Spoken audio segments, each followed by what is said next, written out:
This video is going to be a film study look at the impact that Zay Flowers had in the Ravens' 33-19 win over the 49ers in Week 16. He had a 9-catch, 72-yard output with a touchdown. I thought he was impressive in multiple moments across the width of the field on the horizontal screen stuff. The touchdown on the fake pin pull pitch in the red zone was obviously wide open. Brilliant play call by Todd Monken. A great execution by Lamar, if you ask me. A couple of under routes, one of which is definitely a drop, a second of which I think is a ball thrown behind him, nonetheless, that he could catch. Lamar would like to put it in a better place. I did think that he was a guy the 49ers had trouble matching up with and was an advantageous player out there on the field for the Ravens offense. I think he played a lot of snaps. He didn't really get anything downfield against the 49ers, to be honest, though. And look, he's only averaging a little over 10 yards per catch this year. Do I think that that's what you're going to get every year? Do I think that that's all that Zay Flowers is capable of? No. I think he's capable of doing anything as a receiver, down the field, intermediate routes, over the middle, short stuff. From a game plan standpoint, it made sense to try to stretch the 49ers defense horizontally, see if we could get the run game going. Those run, pass, action plays, I didn't call them RPO, where Lamar can choose pre-snap or post-snap what he's going to do, whether throw the screen out to Zay or give the ball to the running back or potentially keep it himself around the edge.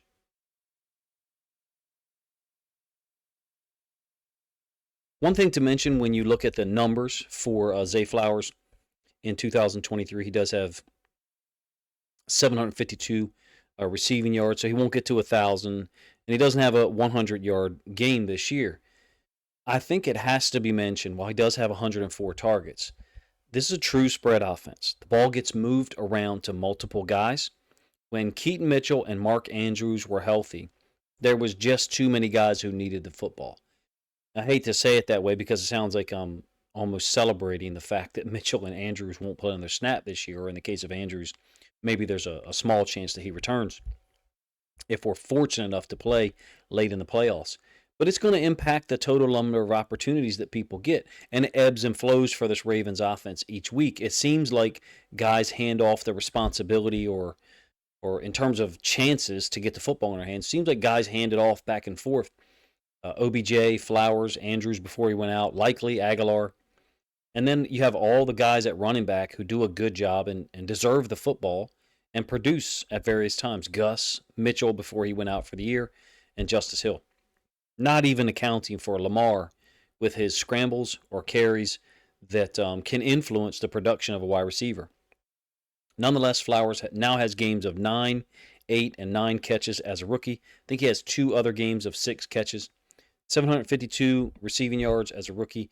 Dangerous with the ball in space, as some of the 49ers players found out on Monday. Let's get to a little bit of film, and we're going to kind of start here at the end. So, this is the touchdown on the fake pin pull pitch. It's beautifully executed for real, because the way we line up in these hurry-up situations or short yardage situations where we go unbalanced is we quick snap it. We come out of the huddle quick. So we're giving the 49ers all the information they want in terms of identifying what's getting ready to happen, what we're getting ready to run. We've gone unbalanced, tight end backside, Ronnie Stanley over here. There's a name for this split with the tight end inside here. I'm not going to say it on my YouTube channel.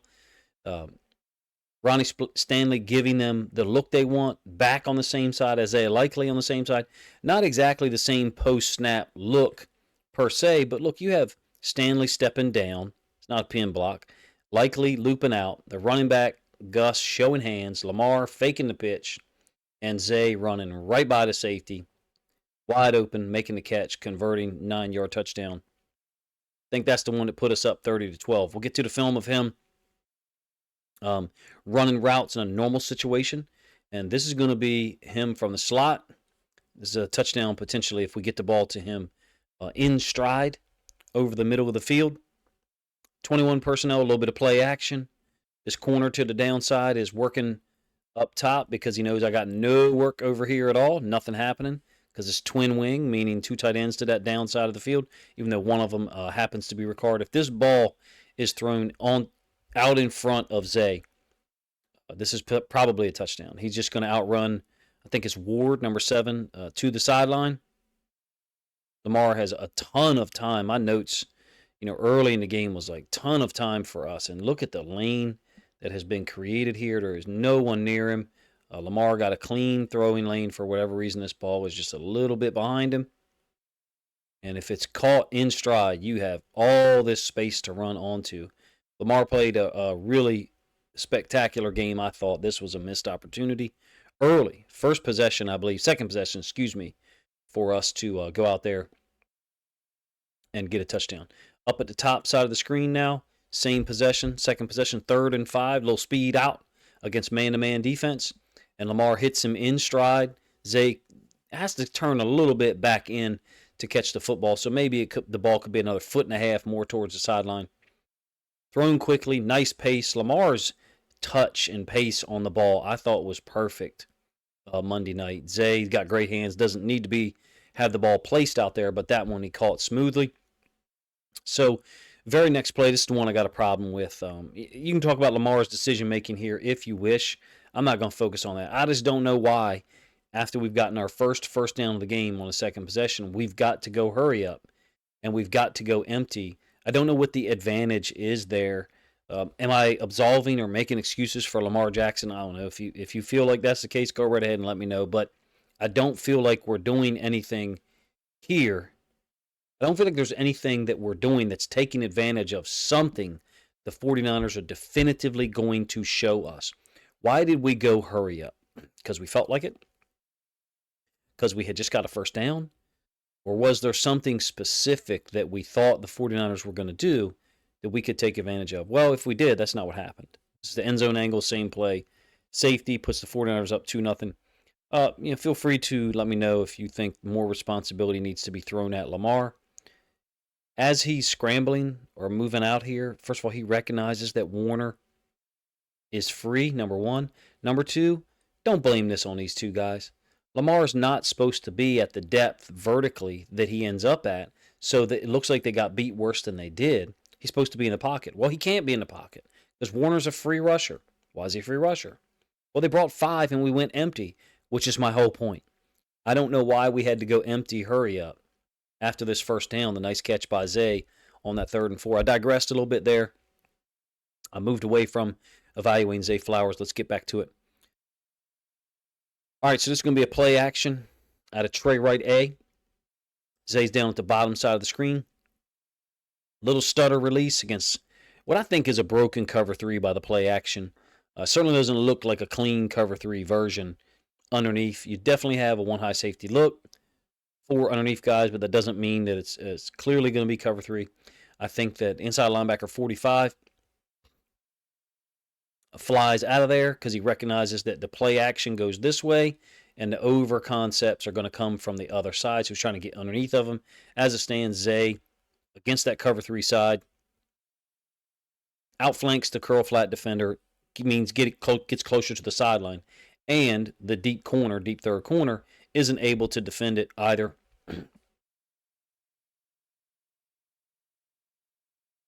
Because he's got the potential of the vertical release by likely threatening his area. So nice design, if you ask me. Nice timing by Lamar. Wide open space clearly for him. Get the ball out to Zay for, I think, 12 or 13 yards. First down on a 3rd possession. Same play, end zone angle. You'll see Ricard motion across. Whole offensive line going to work this way. Make it look like run with the running back. So you're talking full flow. Running back, the whole offensive line working in the same direction. Likely going to release here. Not necessarily a jagged route there. And then Ricard is going to work down onto the defensive end, I think is Bosa. Lamar gets the edge. Easy. Nice design on the play. Make it simple to get the ball out in space to one of your playmakers, Zay Flowers. In this case, they're not able to tackle him, but get him out of bounds, 13-yard gain. Same possession, 3rd possession. I think this is obviously a screen and go for these guys. Likely he's going to go in motion and I think run the wheel. This is not a screen. I'm not sure why we're throwing this football to Zay at all. There's no blockers for him. So, maybe a call was miscommunicated or something. I'm not sure. But you definitely have the opportunity. The ball's out already. Lamar's getting the ball out. We can't complain when Lamar gets the ball out early. That's what we want, right? We want to get other guys involved. If we're able to keep the football hold on to the football and not throw it out there on the screen. And there is absolutely no pressure here. The design of this play, I think, is to go up top to Aguilar and or hit the wheel to Likely, which in this case is covered by 27. I think that's Brown, the rookie out of Penn State, but I might be wrong. Ends up being a loss of 2 on the play. No fault of Flowers at all. Again, there's just no blocking for the screen. 49ers were jumping at real quickly. No idea what was said pre or post snap, or before the play or after play between Lamar and Monken, but to me it just doesn't look like a ball that should be thrown out there. Looks like a screen and go. Moving forward, 4th possession. Zay for 4 yards down here. I love this setup. And I love how Lamar makes this work in terms of the showing the ball and the play action stuff. You got Gus on the field, Justice Hill on the field, Ricard. So 30 personnel, I guess, with 2 receivers. Ricard is playing tight end now. I'm talking about the before you break the huddle personnel designation. He's a fullback. He's a running back. In this case, Lamar gets it out there to Flowers quick for a 6 or 7 yard gain. I love this play. I love that you have run flow to the top side to the boundary. Ronnie is supposed to get out here and try to create a 3-on-2. Basically wall off someone, kick him out. In this case, he's not able to beat that defender out to the top of the numbers. Guy gets involved. Still a 6 or 7 yard gain. Still threatens the defense horizontally. 4th possession again. I think this is after a penalty. Quick flip out to Zay, and man, I can hear Chris Berman now in the old school Sports Center, or that movie that he commentated on with Burt Reynolds, where Burt Reynolds came back and the prisoners, Adam Sandler, got to play against the guards. Whoop! That's all I can hear. Whenever Zay Flowers gets out there and makes people miss. Lamar getting the ball out quick, maybe a touch low, but the touch on the balls I thought was perfect on Monday night. And Zay doing what he's done for a long time, making 1 and then 2 high-level defenders miss. 49ers got great convergence, great pursuit, whatever you want to call it. Ends up being a 10-yard gain on a 2nd and 4. We've all gotten tired of the screens at times, but you can't fault Monken for wanting to get the ball to a guy like this who can make people miss and get the ball downfield. Potentially get the ball downfield if he makes more people miss, I should say. All right, 5th possession, moving forward now. Going to be an incomplete pass. I think this is one underneath to Flowers. It's a little bit behind him. He's up at the top side, and I believe he's going to run an underneath drag. I can't complain about us throwing this route. However, having said that, twice on Monday night, this wheel is wide open. And if we hold the football for a little bit longer, it's going to be open. Now, I am not going to complain about us throwing this route underneath, because for 2 years, I was railing about us not throwing it to anyone. Now, Zay is Lamar's preferred target in terms of overall targets this year. I get it. So some people would say, well, he's just targeting the guy he likes to throw the football to. I don't really agree with that, but I understand why people would say such things. I would like to see us come back to stuff like this later on, where our route with the X down here is pulling the corner, safety is reading the quarterback, and man, are we in business if we go up top here later on in the game. Not on this play. I'm not that type of dude evaluating people saying he should throw the ball here. Lamar's first read is open, or second read is open. Throw the football to him. We'll move on. It's the coach's job to get us back into that look and develop that same route later on. It's the end zone angle, same play. Against 5th possession, 2nd and 12, 2nd and 13, I believe. I call it half mesh. Other people got different names for it. Likely late in route here. You can see Zay running across right to left. Lamar puts a lot of juice on his football, and it's just slightly behind Zay. I still think he should catch the football. We'd like to get him the ball out in front. If we're going to evaluate one guy for dropping it, then we've got to evaluate the other guy for putting it on the mark. And usually Lamar has been really accurate. The ball there had a little bit more zip than I'm used to seeing Lamar throw with at that distance, or that short throw, that drag underneath. Hopefully I said that in a way that makes sense. So the next one ends up being 3rd and 13, very next play. I think you've got a drop by Zay, smash, snag. Initially thought this ball was a little high on the broadcast. It doesn't look as high as I thought. 49ers only bring in 4. A lot of time to throw the football. But again, credit to Lamar. If he sees somebody open, throw the football. Get it out of his hands. Let playmakers like Zay Flowers make plays. He unfortunately here was not able to do so. If there's people who think he had 3 drops this game, I don't know what to tell you. He had 1 drop, maybe 2, but the first one was clearly thrown well behind him. Moving forward, 6 possession. I think we're in the third quarter. This is lightning in a bottle. I've got this listed at 10 yards. It looks like a little more than that to me. So 11 personnel pro twins or twin slot. You got Likely down here, and I think that's OBJ. Excuse me, I think that's Bateman. OBJ, and then Flowers here. Running back to Lamar's left. Quick little fake, and then throws it out, whips it out there. That is a zippy throw. I guess it is a 10-yard gain. I love the play. I love the fact that we're threatening people with bubbles. And when defenses want to bring the nickel defender from Lamar's side, from Zay Flowers' side, looks like Lamar sees it and immediately gets the ball out there. Look at all the space that's there. It doesn't end up busting. Your third defender is running in from the hash. So I love this play call. I love the idea of spreading people horizontally by alignment, moving the defense out further towards the sideline, and then further stressing the defense with horizontal screens, bubbles, hitches, whatever you want to call them. So 1st and 25. This is late second quarter. My apologies. I think I said third quarter on the previous play. 1st and 25 after a penalty on one of our offensive linemen.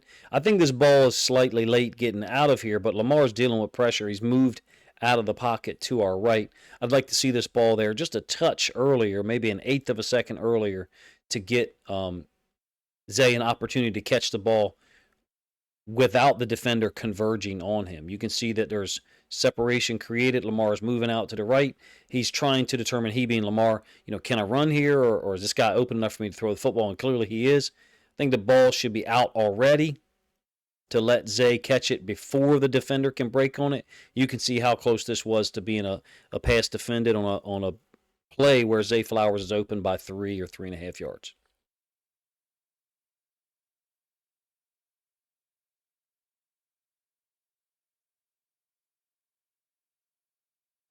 I feel like despite some of the drops that we've seen this year, some of the balls that I described to you tonight, Zay Flowers got a great set of hands. He's going to drop footballs if he gets over 100 targets each year. I'm not sure where you categorize his rookie season compared to other rookie wide receivers that we've had, particularly Marquise Brown, who did have a lot of targets, I thought, but was used a little bit more down the field than Zay Flowers was. I think Zay Flowers has that.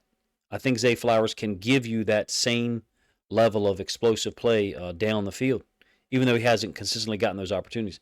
Same play, end zone angle, which I didn't show you earlier.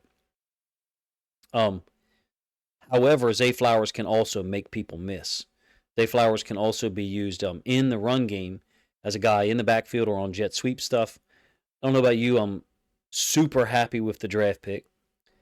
The production, I think, is fantastic for us.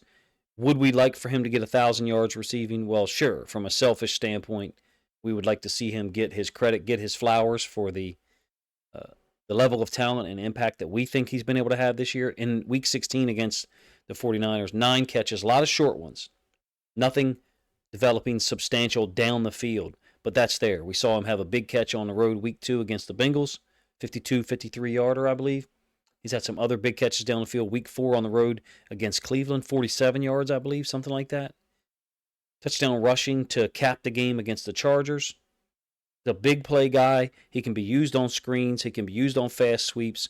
We've got a true weapon as a rookie wide receiver. Maybe he needs to work on his touchdown celebrations a little bit, but I really don't think there's anything else that he's not doing well. Man, I appreciate you guys' time. Let me know what you think of the Zay Flowers film study. What you think the next video is I should cover. Hopefully tomorrow afternoon I'll have a video out about Kyle Hamilton, another one. At this point, I feel guilty for presenting you guys with the same player's ridiculous level of play each week, but Kyle Hamilton deserves it. I think he's playing as good or better than pretty much every defensive player in the league at this point. Appreciate you guys' time.